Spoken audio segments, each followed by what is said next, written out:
Welcome to Total Convexity, a weekly financial podcast that caters to professional finance individuals, high net worth investors, family offices, and other sophisticated financial professionals. Join our hosts, hedge fund manager Jim Wang and Henrik Neuhaus, as they explore the interconnected world of global macroeconomics, central banks, and capital markets. Comprehending the intricate web of global macroeconomics, central bank policies, and capital markets isn't just an option, it's a necessity. Whether you're a chief investment officer, financial analyst, entrepreneur, or simply someone curious about how the global economy and capital markets function, this podcast serves as your compass through the intricacies of the global financial landscape. In each episode, we will delve deep into the influential factors shaping our world, from global economic trends and central bank policies to capital markets and trading strategies. We will demystify financial jargon, clarify complex numerical data, and provide you with insights from experts in the field.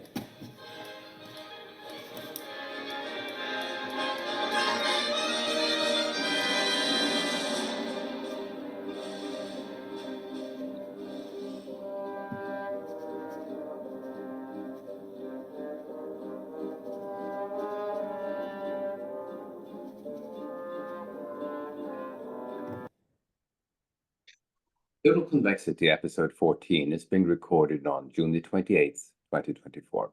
I'm your host, Henrik Neuhaus, and joining me is my co-host, Jim Wang. I'm glad to return with this 14th installment of our podcast series. Given that the US election is getting closer, I thought it might be a good idea to discuss the election dynamics and how these dynamics apply to the markets. Jim, what do you think? Hello, everyone. I'm glad to return to this new episode. Yes, Henrik, I think that's a good idea. I think we share with our audience that in the past, domestic policies such as the election and also geopolitics, typically they do not have lasting impact on broad asset classes. This is because that the monetary policy has been the dominant driver of the market cycles in the past 4 decades.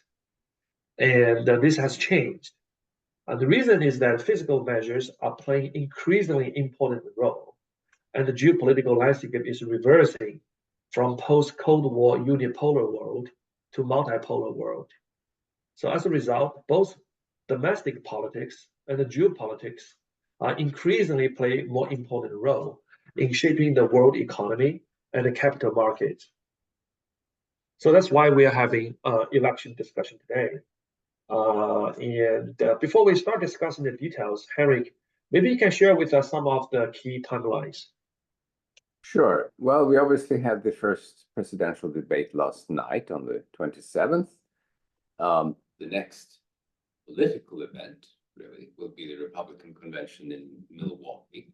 That's July the 15th through the 18th. But of course, before then, we have the Trump sentencing from the recent New York trial on, I think, the 11th of July. After that, the Democratic convention will take place in Chicago around the 19th through the 22nd of August. We have a second presidential debate scheduled for the 10th of September. And of course, the election is on the 5th of November. There are some outstanding legal cases in Florida, Georgia, and DC against Trump, but the way it looks, nothing will actually happen in these cases before the election, so we can ignore them for the time being. Of course, the debate last night, if you really can call it debate, since there was no meaningful exchange of views, was momentous. And we and others believe that it's no longer a foregone conclusion that Biden will be the Democratic nominee. This means that in terms of attention and eyeballs and the political narrative, the political calendar, in terms of the dynamics, could be upended if there's a serious discussion about Biden not being the Democratic candidate. So a lot will happen over the next few weeks. Jim? Yeah, go ahead. Yeah, so you have any numbers or any data on how do you think the debate played out last night? Yeah, sure, we'll get to that. But look at the calendar. Looks like it's going to be a busy summer. July and August. And then after that, I think the market will start to move based on the news that are coming out once we're getting closer to the election. So I think it's important to monitor the situation for both the short-term and the long-term investors, and we'll talk about different horizons, later. But yeah, I mean, I typically do not watch. I don't watch TVs, and I don't watch the most of the political shows and etc. But I did listen in.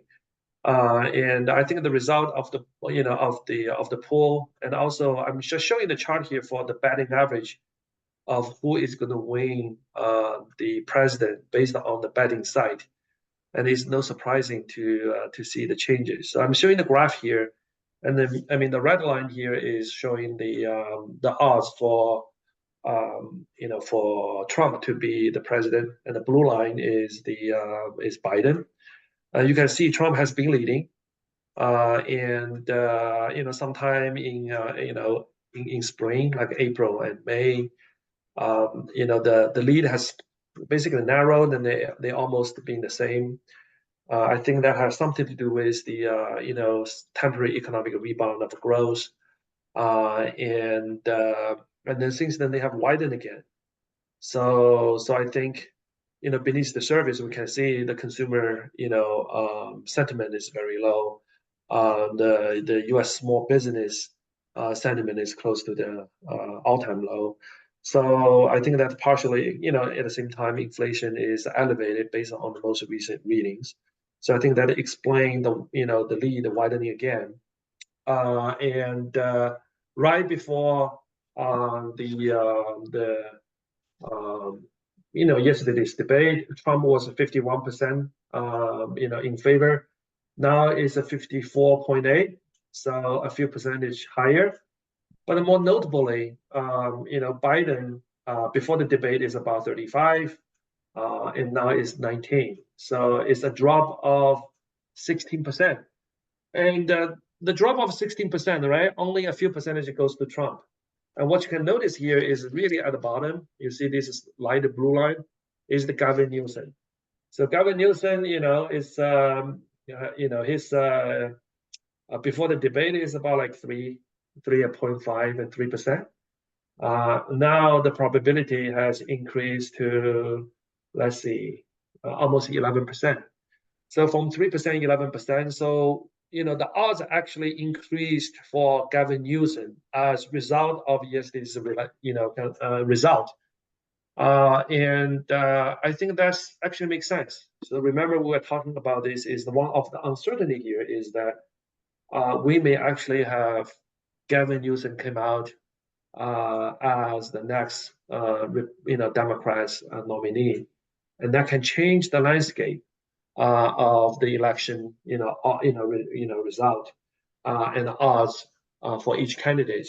I think it would dramatically change that, and it will get the the election much closer than we are currently have for these two candidates. But in terms of policies, I think even Gavin Newsom is next president, and I think his policy stance probably is not significantly different than traditional Democrats' agenda. And given the macro drop that we're having here, I think it will be probably a continuation. So I think still makes sense for us to discuss that. Henrik, back to you. Yes, yeah. I mean, Newsom is a mainstream Democrat, and any replacement of Biden will be a mainstream Democrat. So this will really not change our discussion today. So okay, so let's look at some of the political or policy differences between Trump and Biden. So perhaps we could start with the status of the Federal Reserve. I mean, its independent status, right? Now Biden is supportive of an independent central bank, and this is the mainstream mantra in the industrialized world. So we should expect no change in that respect. There should also be under Biden administration, there should be no discussion about changing the dual mandate or any such operating procedure. And so looking forward, how will the Fed react under a Biden mandate? They will be cautious. And if anything, they may be overly cautious, perhaps, in cutting rates. So what about Trump, Jim? Yeah, so I think on the Trump, things will be different. If you recall, during the Trump administration, he would tweet, everyone, and then when he saw the stock market go, went down, and he would pressure the Federal Reserve to cut the interest rate, right? So I think he will continue to do the same. Will push the Fed to cut the interest rate, and especially right now, ECB is cutting interest rate, and Japan is still haven't been able to, raise interest rates significantly, right? And he probably will at least, initially, rhetorically, and he will push the Fed to lower interest rate.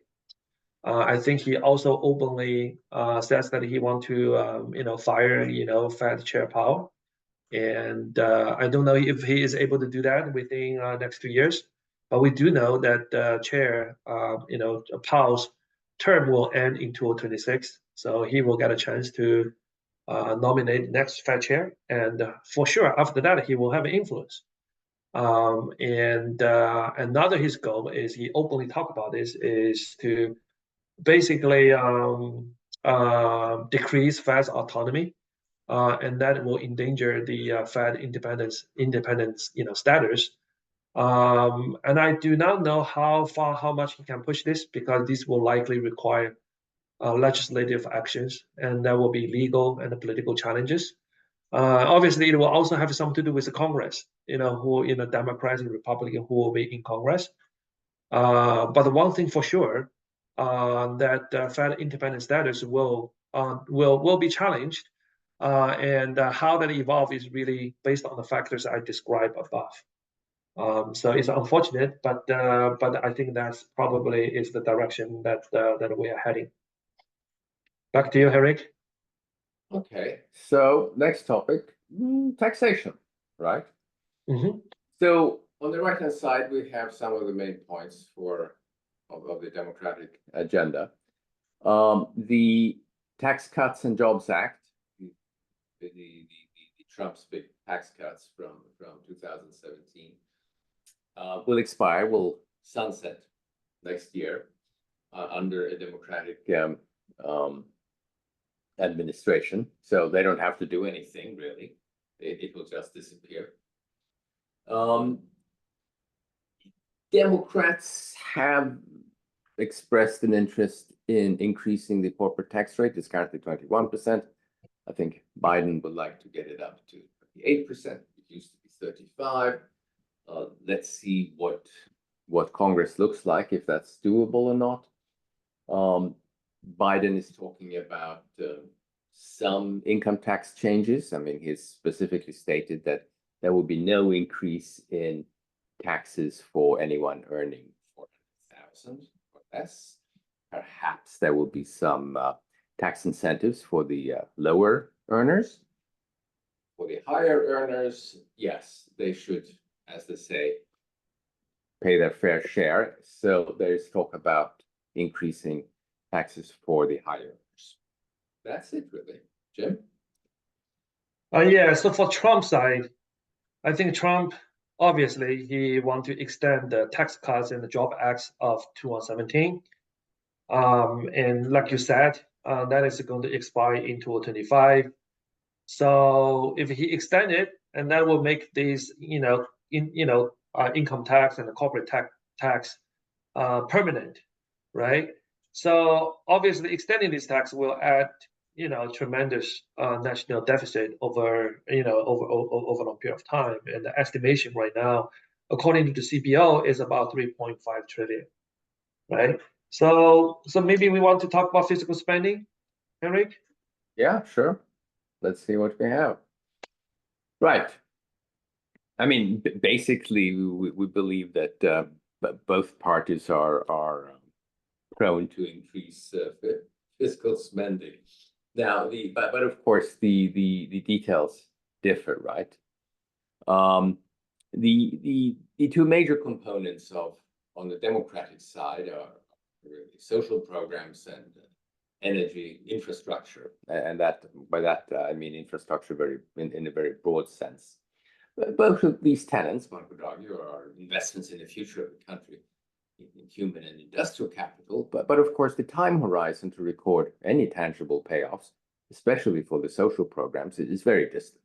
It will take time.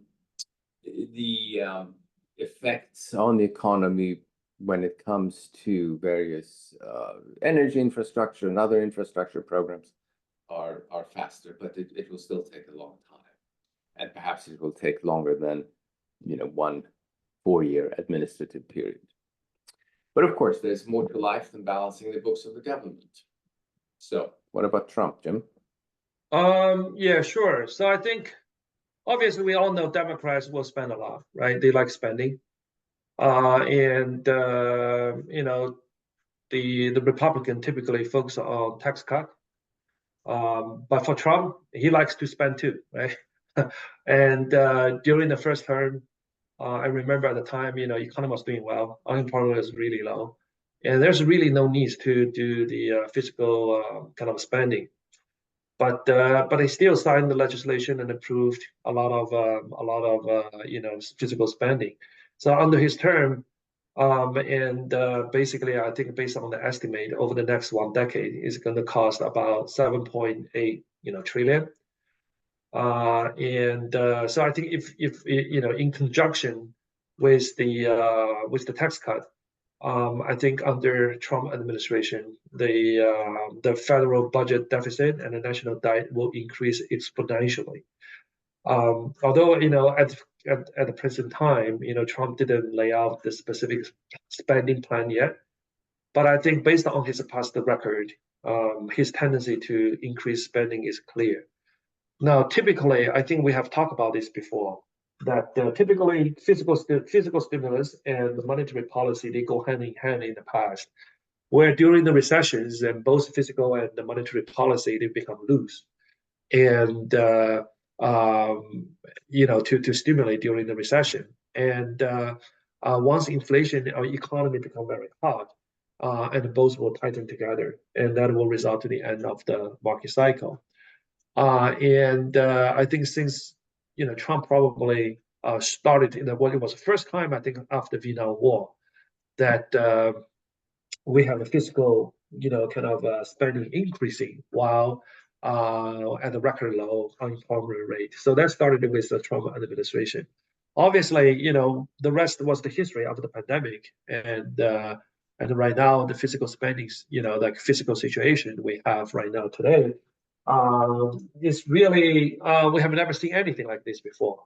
Basically, on the last time we have this kind of fiscal deficit was really during the pandemic, and the peak of, or the bottom of the Great Recession, right? And mind you, this is we are sitting here at the lowest unemployment rate in the past 40 and 50 years. So imagine if we have a recession. So I think it doesn't matter, like you said, it doesn't matter what with Trump and with Biden. I think the physical spending is going to increase. It's just what's the speed, what's the pace, and where they're going to spend. So maybe we can talk about energy policy, Henrik. Sure. Well, in terms of energy and sort of climate policy, the policy agendas are widely different between the two parties. Now, and it's no great surprise here that two of the sort of fundamental tenets of the democratic energy politics or policies is clean energy, interpreted widely, plus climate change globally. Those are the two main issues, right? Now, you also have a little spicy twist here, is that over the past decade or so, the U.S. energy, the U.S. has increased its production of carbon-based energies, and this is not a recent trend, but it did. I mean, production rose under Trump, and it continued to rise under Biden, to the point where the U.S. is now the largest producer of crude. Let's say $13 billion, 13 million barrels a day, which is about 1 million barrels more than the Saudis produce.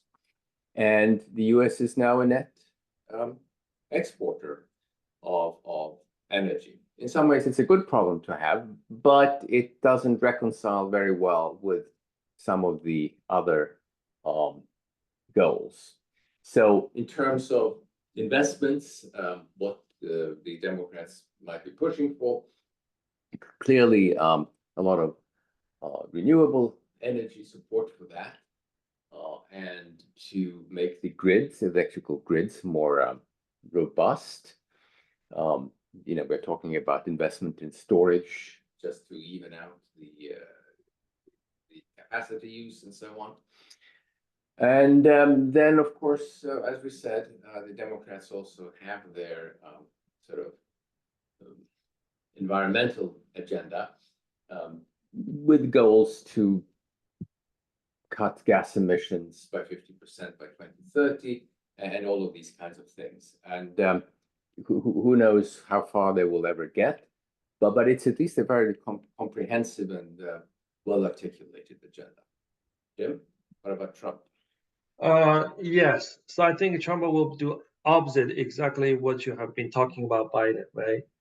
So I think part of the thesis, after the pandemic, we talk about the rising inflation. We talk about many other factors. So, but among them, one of them is basically the physical spending and the greenification of the energy and the grid, which requires tremendous investment into the green energy infrastructures, and so that requires a lot of demand for the coppers and the base metals and all these things, right? At the same time, the push into the greenifications will also and at the cost of the production of the fossil energy, and the lack of investment in them for the long run will result in a higher fossil oil, the fossil energy. So I think that's kind of the thesis that we lay out after the pandemic, part of kind of an inflationary thesis that we lay out. Now, fast forward today, if like you said, if Democrats get elected, they will continue this agenda. So I think this broad trend will continue. By the way, internationally, this does not change the picture in Europe, and I think they are probably continue to be on this path. And the Russia-Ukraine war will push up, infrastructure and the energy build up, regardless, right? And the China is pushing through this as well. So I think we're just talking about the U.S. perspective, but globally as a trend, I think it's still remain there. But if Trump gets elected, I think he will repeal much of this Inflation Reduction Act and these green acts, right? And that includes the incentive for clean energy projects, for electric vehicles, etc., right? And Trump also pledged to lower the energy and the electricity cost by increasing the domestic production of fossil fuels. So I think he probably will provide the tax incentives for oil and gas and the coal producers. So I do think that that an energy company will benefit from this, and the fossil fuel energies will benefit from this. And from consumer perspective, I think probably this will result in a lower energy cost as well because of the increased productions and investments in the infrastructure of fossil fuel. So that's kind of what I think in the energy space, and that contrasts with the current Biden's green energy policy. And I think Henry, we at the beginning I talk about the in addition to these economic policies, right? The geopolitics and the domestic politics, they they play increasingly important role in the economy and also in the capital market. So why don't we move on and talk some of this? And I know you are very interested in this topic and very knowledgeable. So I will rely on you to give us some of your take regarding the geopolitics and the domestic politics. So let's just start with the geopolitics first, Henrik. Okay, but actually, as a segue to this, we have tariffs, right? Because tariffs apply to. Oh yeah, actually I forgot about tariffs. Yeah, why don't you talk about tariffs? Why don't you talk about the tariff? Well, why don't we discuss this? Yeah, thank you for reminding me. Let's do that. Sure. Well, I mean, something that happened during the Trump presidency was that it was no longer taboo to use tariffs actively as a foreign policy tool, almost. Right. And definitely it was became accepted to use the threat of tariffs as a negotiating tool, much more than ever before. And this behavior or this way of operating became normalized. And it's very clear that the Biden administration has, as they say, internalized this policy change. I.e., they are perfectly happy to some extent to make use of what sort of this way of thinking and acting that the Trump administration introduced. Now, there is a difference, right? Which is that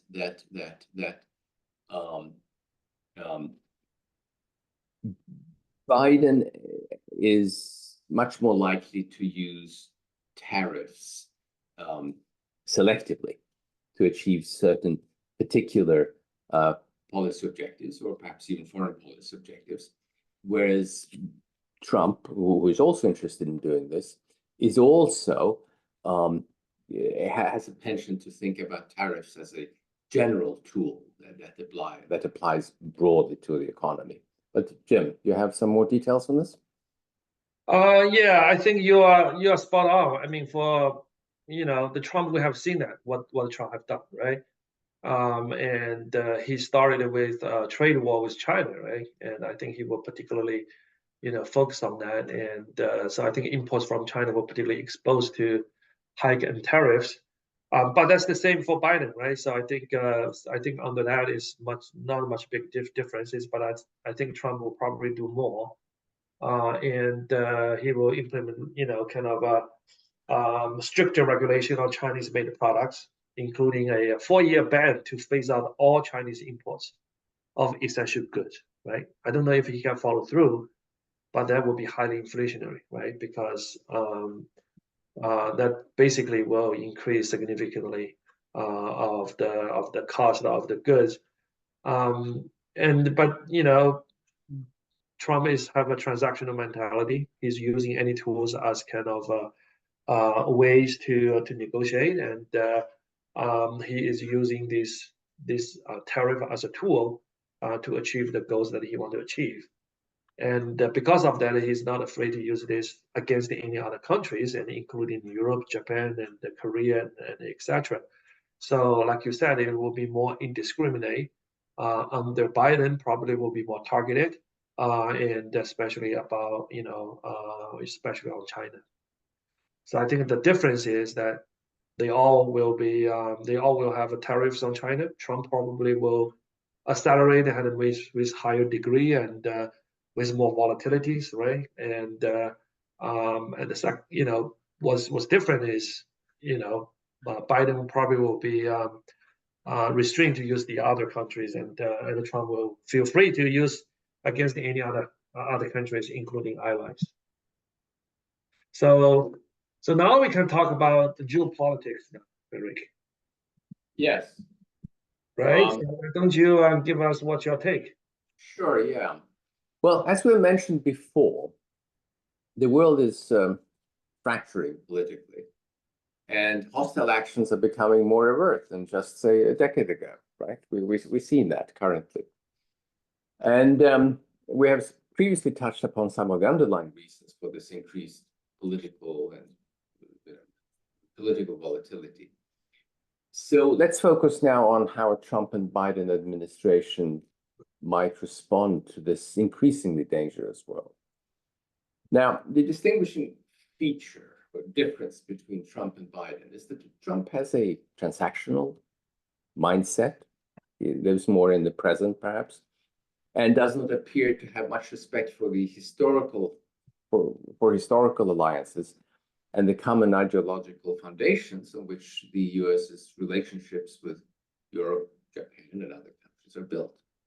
Biden, in this respect, is old school, and US foreign policies meaningfully based on values, in addition, of course, to what is useful and practical for the United States from a strategic perspective. A noticeable difference between the Trump and the Biden administration would be that it will be much more difficult to gauge the reactions of the Trump administration. In other words, unpredictability in itself increases risks. Now, we've seen some of this before, and famously, Reagan, to some extent, deployed what was called the mad dog strategy in foreign policy. You never really knew what he was up to. And it did work some of the time, famously in respect of Libya and Muammar Gaddafi. But this is not necessarily going to be a thought-out strategy that is going to work with Trump, because his approach is not really a variation of historical reactions. The reason is that no one, and probably Trump himself, really does not know what Trump actually thinks about a long range of foreign policy scenarios. It's truly unknowable at this stage. The end result will be that the US will face increasing challenges, and challenges will be launched by people in whose interest it is to cause confusion and to have the US misstep. And therefore, the risk of armed conflict will go up. In the longer run, inevitably, this will affect US influence in the world, simply because it will no longer, or US policy will no longer be as strongly values-based as it has been to now. Now, I think that this is a logical conclusion that we can all probably agree to. And this in itself does really, and it doesn't really matter whether you approve or disapprove of any decisions that any opinions that Trump may have. I think this is just a logical conclusion of what will happen to US influence in the world. Yeah, that's okay. So that's about the international politics, right? So why don't you talk a little bit about the domestic politics? Sure. I mean, every country is different, of course, and so is the US. Now, domestically, what you see right now is that domestic politics, you can't really say it's that issues-based anymore. It's really has degenerated into an all-encompassing culture war. And we even have technological questions, such as questions about sustainable energy or biological issues, such as if it's good or bad to drink raw milk. These types of discussions seem to be infused with emotion and ideology more than science and technology. This culture war is everywhere, and it's a centrifugal force, and it's pushing the country to fracture socially. The force in the US on the rise is what can best be described as, as an evangelical Christian ideology. We don't have to approve or disapprove of this force to realize that the outcome will make it increasingly difficult for the country to come together and make difficult decisions, not even regarding domestic priorities, but also about the standing of the US in the world. In other words, this trend adds to the difficulties for any administration to project force and power globally, whether they want it or not. While the religious component of this centrifugal force is specifically American, we can see that also Europe has been hit with the trend toward the outer wings of the political spectrum, and then to some extent you see that in Latin America too. For example, hardcore right-wing politics have become quite prominent in Europe. Something that only 10, 15 years ago was unthinkable. And this is about to play out quite, in the very near future. We have parliamentary elections at the end of this month and on July the 7th in France. And it will, and the open question is how successful the right wing will be. The right wing will be successful. The question is how successful they will be and what the consequences will be for European politics. In the UK, which was, you could say, early on, when it came to almost the fragmentation of the political process, parliamentary elections will take place on our Independence Day, that is on the 4th of July. And the Conservative Party is probably facing its worst election ever in history. They've been around for a long time, and this is bound to be their worst election ever. And to some extent, this is true because it's increasingly clear that the Tories have become detached from reality. They have made some really surprising policy decisions. The process of the political polarization in the UK leading up to Brexit should serve as a warning to European continentals and the US of what could happen when a party in power completely goes off the rails in terms of vision and competence. The cardinal sin committed by the Conservatives, in addition to Brexit itself, was how incompetently, from a purely technical and administrative point of view, Brexit has implemented, and how the voting public was misled by promises based on pure fabulation. And that's, those chickens are coming home to roost next week. So we can take the UK as a warning of what could happen if the US follows certain domestic paths. We shall see, but there is something is very different in politics now than just 10 years ago. Anyway, perhaps we should talk about what the different consequences are for the different parts of the economy after the election. Yeah, sure. So let's start with growth. What do you think?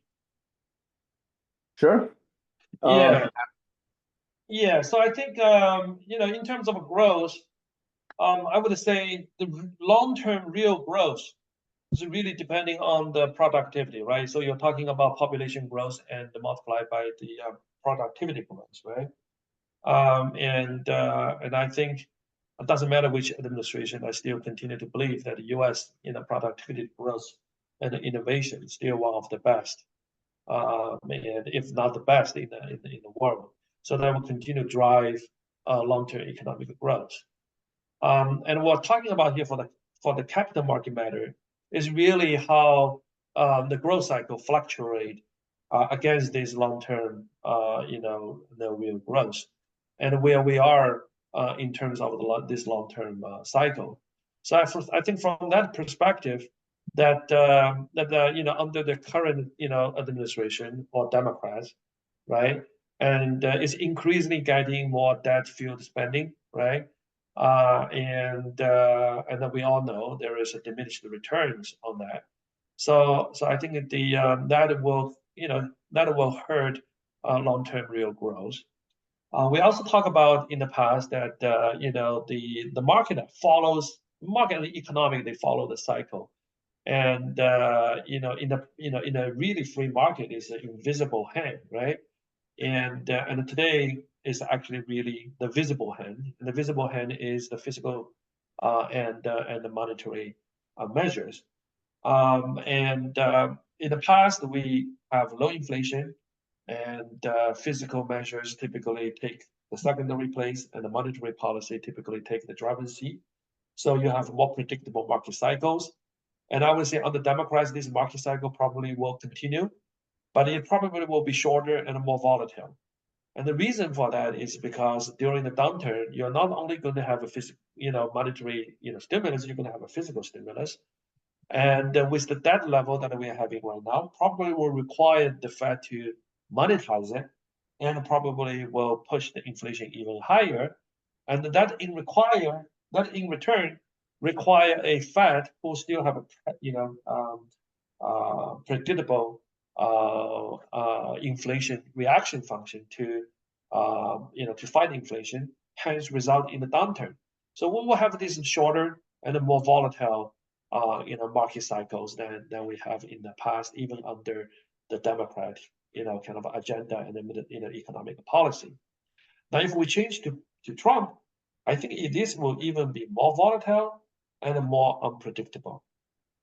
So we both agree that both of them want to spend, and the Trump will also cut income tax, right?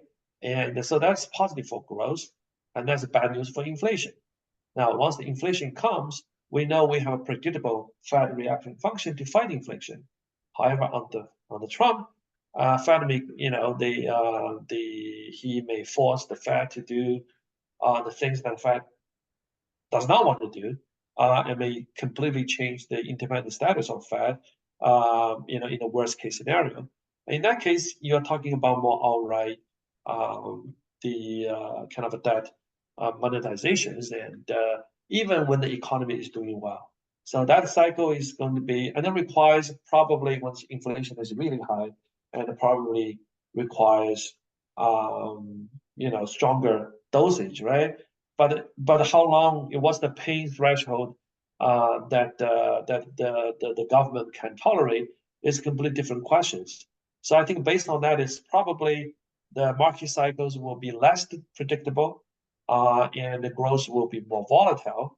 I think we talk about growth together with the inflation, so maybe it just makes sense to put these things together.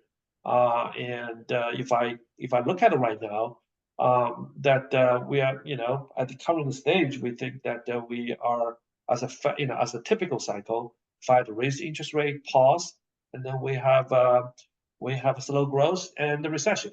And then during that time, inflation will come down gradually. I think that's probably the phase we are in right now, falling growth and falling inflation. And then after that, you definitely, if we do have a recession, higher unemployment rate, the government, Fed will cut interest rate, and will restart QE, and I'm sure the Democrat government will jump on and spend a lot of money, and then we have a new cycle, and the inflation will go higher again, and so I think this, inflation will go higher, and also in the secular basis, as we have discussed before. But for Trump, I think this path that we're describing here may be different, right? So I think the inflation expectation may start to jump, and if the Trump started kind of a physical stimulus much sooner, and as you mentioned that this time Trump is prepared, so he may come out with the tax break and new spending as soon as he take the office, and that will unwind a lot of the work that the Fed has done towards the inflation. But again, assuming he is not fast enough to endanger Fed independence, I think if inflation go higher, that it will likely be offset by much more restrictive monetary policy by Fed. So the inflation may go higher short term, and I think Fed will continue to fight it. I think the real dilemma time is that when the Fed hike the interest rate, and that start to have impact on the economy and also to the risk assets, especially the stock market. And I think that's the time that we will see how the politics will play out. But eventually, I think inflation will resume at a higher pace. So in other words, I think under Trump, the speed of inflation going higher will be much faster, and but the inflation cycle, like growth cycle, will be much more difficult to predict than we have the traditional framework that we have. So that's about the growth and and the inflation. So do you think we should talk about more on the kind of a capital market? Yeah, absolutely. I mean, we can start with interest rates. I mean, in particular, I mean, perhaps it's actually easier to predict long-term interest rates rather than short-term ones, right? So what do you think? Yeah, and except predicting long-term interest rate may not help you make money, right? And I think following the past is very important. I think this is a good segue to the growth and inflation discussion we have. I think we hate to make a prediction of what's the growth, what's the long-term growth, what's long-term inflation. For us, the most important is what's the path to get there, and what's the path around what horizon, how things will change. And like I said, under the current administration or the new democratic government, Democrats are government, and I think the Fed right now they will control the inflation through higher interest rate. At this point of time, probably result in the falling demand, falling growth, and falling inflation in the near term. And with a good probability of a recession, we still think that's the high probability event. And in that case, we think interest will come down, and maybe into sometime mid of next year. From now, maybe into the mid of next year, and depending really how fast that will play out. And then sometime in the second half of next year, if they probably will react, they we will have they will have a lot of fiscal stimulus. Interest will be low. Growth may start to pick up again. I think the interest rate may start to rise again. So I think that's kind of it makes sense because it follow the traditional market and market cycles. Now, under the Trump administration, like I said, the interest rate will be difficult. It may start to jump on the immediately after after election. Interest rate may go higher. But at this point of time, the higher interest rate will become a problem for the stock market and for the economy. In the absence of a fiscal stimulus, right? So it will depending on how fast the fiscal stimulus come out. But then once interest rate become a threat for the growth and for the stock market, I mean, we can particularly expect Trump to come out and force the Fed to pause and to ease. And I think Fed probably will not listen, right? But it does have some influence. So I think we make the interest rate path more difficult. So also the first reaction out of the election, it will really also depending on how much that is priced in. We may have the interest rate go significantly higher ahead of a high probability of Trump getting elected. So in other words, the interest rates start to rise, and into November, in anticipation, Trump will come up with a lot of fiscal stimulus. And once the news came out, he got elected, and things start to change, and the stock market may behave differently. So I can touch upon that later. I think the key point here is that a lot of historical kind of analog that we have for Trump in the past 4 years, they may or may not be applicable. So what do you want me to talk about next? Well, from interest rates, yeah, the dollar is next, right? Yeah. So why don't I talk about the US dollar?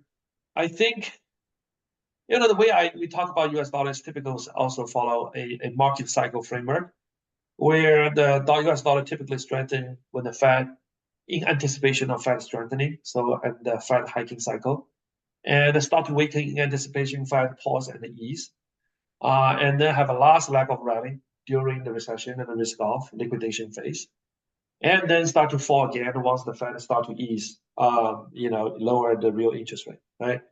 So obviously we are talking about the U.S. dominate world, and this is the U.S. dollar against the rest of the world, and the U.S. policy typically dominate this process.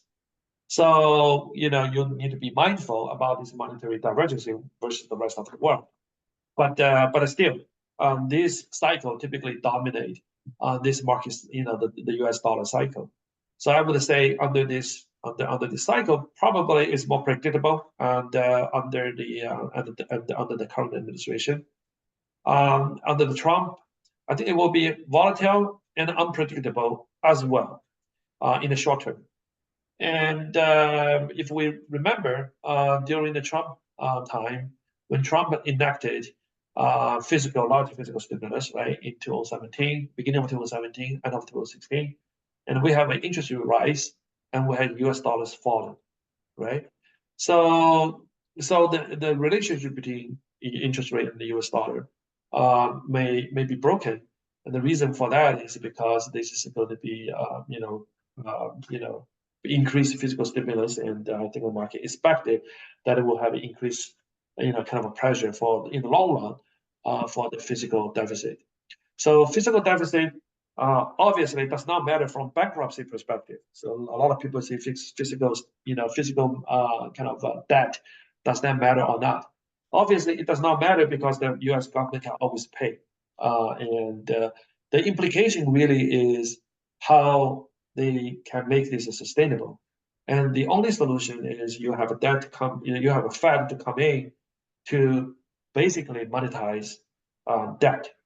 I think under the traditional framework, and you can also talk about maybe on the Democrats, is that this process follow a path and it can be predictable. In other words, the Fed does not have an intention to monetize the debt.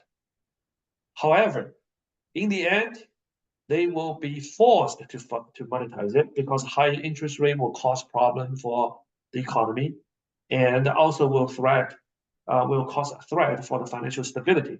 So when the financial stability become a problem, and when the unemployment become a problem, and the Fed had to step in to monetize the debt, and so there is a path you can follow, right? And once they come in and step in, then the inflation go higher, then they will stop. So this rinse and repeat. So there's a cycle that you can follow. Now under Trump, it could be preemptive. In other words, is that you can have a fiscal spending, and he may not wait until the rising interest rate cause problem, right? He may say, we will spend the money, by the way, lower the interest rate at the same time.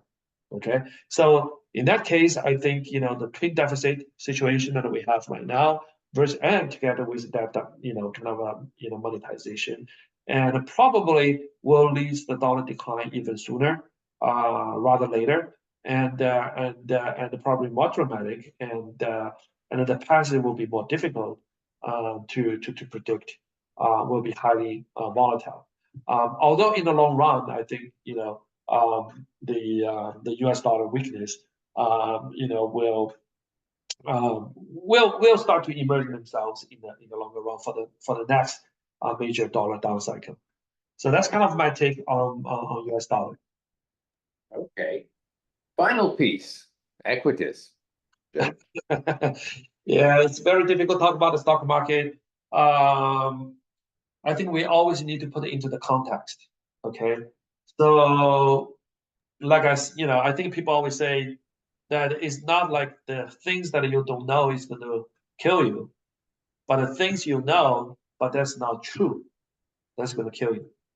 So I think I have heard a lot of market strategists and some hedge fund managers as well, market participants, including some of the people that I respect, and they come out and basically saying that the market will go higher because of the Trump, because of the Trump pro-growth deregulation and all these good things that he has done in the first term. And I caution that view. And the reason for that is because, like I said, is things that for sure is going to kill you. And from that perspective, I always think the past is very important. So what is happening right now is very important versus what happened, before Trump got elected. So remember before Trump got elected, and we just went out of the big risk sell-off because of Chinese yuan devaluation, and they had a chunk, and the Fed exit from QE, and wanted to hike interest rate, and it was the Shanghai Accord that really saved the day, and the market rallied back, but the risk sentiment was still fragile. and the market and the people were very bearish about the Trump administration's policy, and believe that if Trump came in, and it will really hurt the economy.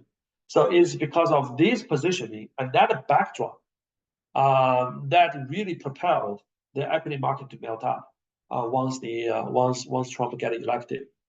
Now, and also in anticipation Trump physical measures. Like I said, Trump come out with the physical measures and in 2016, and the real effect only lasts actually a few quarters. Okay, and the Fed, basically rose interest rate to offset it. So you saw interest rate was rising, and that really offset, the Trump, physical measures, right? So today's environment is very different in the sense that the risk sentiment is extremely complacent right now.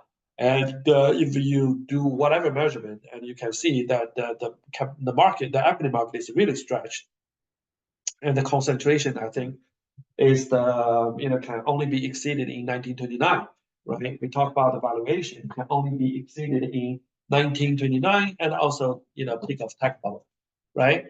And in the past, you can also justify this by lower interest rate.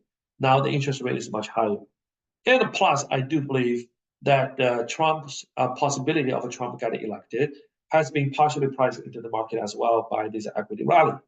And therefore, market reaction, and I will also say here, is very difficult for me to predict what's the reaction post the election if the Trump get elected or whoever get elected. It will depend from now how the market behave from now until the election day. And I would say that whatever news came out, the dates you highlighted, Republican Democrats convention days, and the polls, how that will start to influence the market. And depending how that is priced, then I think the market may react different ways. So in other words, it will be highly volatile and unpredictable after the election if the Trump is elected. But let's say market is heading into that. Let's say we have an election tomorrow, and at the current standard, at the current kind of stage, at the current level of equity market, it's yes, they expect physical stimulus and growth, and they stock may jump, right? But then at the same time, interest rate will jump at the same time, right? Because of a rising inflation expectation. And at this particular point of time, the jump of the interest rate is negative for risk asset. And I don't think Trump is able to force the J Powell to basically cut the interest rate within a very short period of time, right? So I think the market will toggle between the growth prospect and the interest rate between these two, and it will be probably more volatile. And over time, I think if Trump is able to push through the physical stimulus, and over a long period of time, force the long interest rate to be low and negative, and I would say stocks and the real asset, they will significantly outperform bond in the long run. In the long run, meaning after all the dust and everything settled down. So that's kind of my take here. Now, if you look at the Biden, if we have a Democrats here, and I think that's typically will follow our cycle framework, where we think this growth will slow down, inflation will slow down, and that will put pressure on the equity market, right? Both on the fundamental basis and also the valuation things that we have been talking about. You can, if we're thinking about like a recession may come in, later part of the year, so you may start to decline, towards the later part of the year and the next year, and then you can expect the Fed to cut the interest rate and then restart the QE and everything. So maybe we have another, bottom out, Q3 or second half of next year, and then you have another cycle, right? Obviously, the exact date and things we can estimate it and everything later, but the general speaking, I think the equity market behavior will be more predictable too. Obviously, it's very different. It is very different at the time that we describe the situation we have. In a sense, we have a valuation of the equity market never been this high, We have the debt level, comparable to the the highest level, right? Comparable to the Second World War. And then we have, the physical situation, the worst in the history as well. And at the same time, that we just had experienced the inflation of 1970s, right? So you put all this together, and I think it make this puzzle more difficult. So I have talked a lot. I don't know if that makes sense to you, but that's kind of my take on the equity market around this election time. Okay, well, thanks, Jim. So we have now come to the end of this fairly depressing 14th episode of Total Convexity. However, of course, the important thing is, how do we navigate the changes? Now, listeners can follow us by searching for Total Convexity in their favorite podcast apps or via YouTube. Please don't forget to click on the subscription button so that you will be automatically notified when the new episodes become available. You can also follow us on X, where we have the handle @Total Convexity. You can email us at totalconvexity@gmail.com, and you can follow our insights on Substack at totalconvexity.substack.com. Jim? So thank you, everyone. If you like this podcast, we would appreciate if you can pass along to anyone who may be interested. This concludes the episode 14 of our podcast, Total Convexity. See you next time.